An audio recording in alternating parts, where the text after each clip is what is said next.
नमस्कार दोस्तों, स्वागत है आपका प्रयागराज चैनल पर। डिक्टेशन 5 सेकंड में शुरू होगी। Ready, start.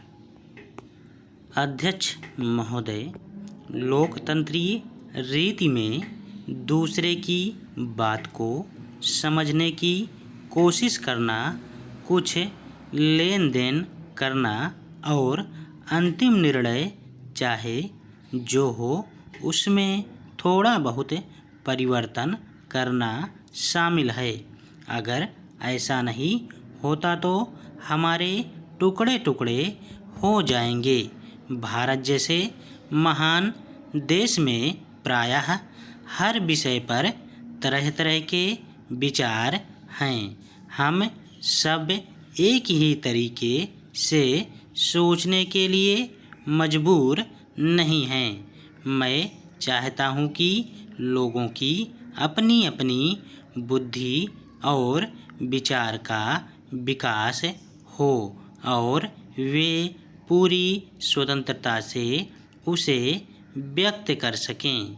लेकिन लोकतंत्र में जहाँ स्वतंत्र अभिव्यक्ति और विचार करने की स्वतंत्रता है, वहाँ यह हमसे किसी और चीज़ की भी मांग करती है। यह मांग करती है कि बाद में हम मिलकर काम करें। यह मांग करती है कि जो निर्णय हों वे हम सब स्वीकार करें, वरना सब चीज़ें बिखर जाती हैं। आप हिंदुस्तान के इतिहास को कुछ न कुछ अवश्य जानते होंगे।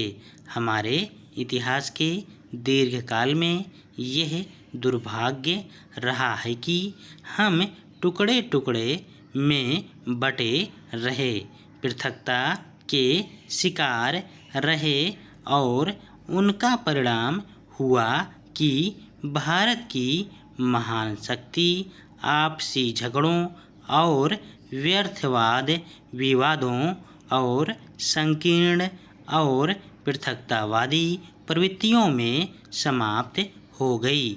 निश्चय ही हमें भारत के इतिहास से कुछ शिक्षा लेनी चाहिए।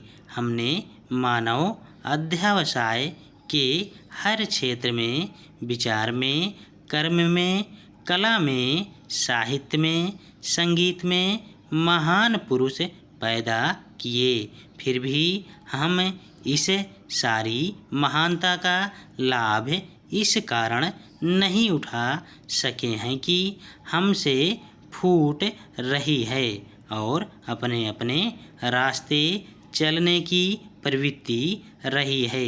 इसलिए हम दुर्बल रहे और प्रायः बाहर से आने वाले विदेशियों ने हमको दबाकर गुलाम बनाए रखा।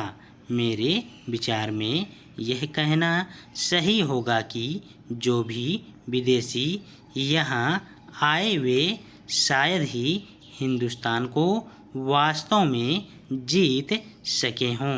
अंग्रेज भी कहीं अधिक और बढ़िया हथियारों के बावजूद हमें वास्तव में नहीं जीत सके। उन्होंने सिर्फ हिंदुस्तान की फूट का फ़ायदा उठाया और जो भी आया उसने भी ऐसा ही किया।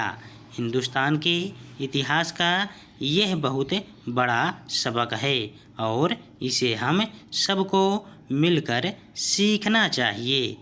हम आपस में हर तरह का वाद विवाद कर सकते हैं, लेकिन एक बार फैसला करने के बाद लोकतंत्रीय रीति से फैसला करने के बाद उसके अनुसार ही चलना चाहिए। धन्यवाद।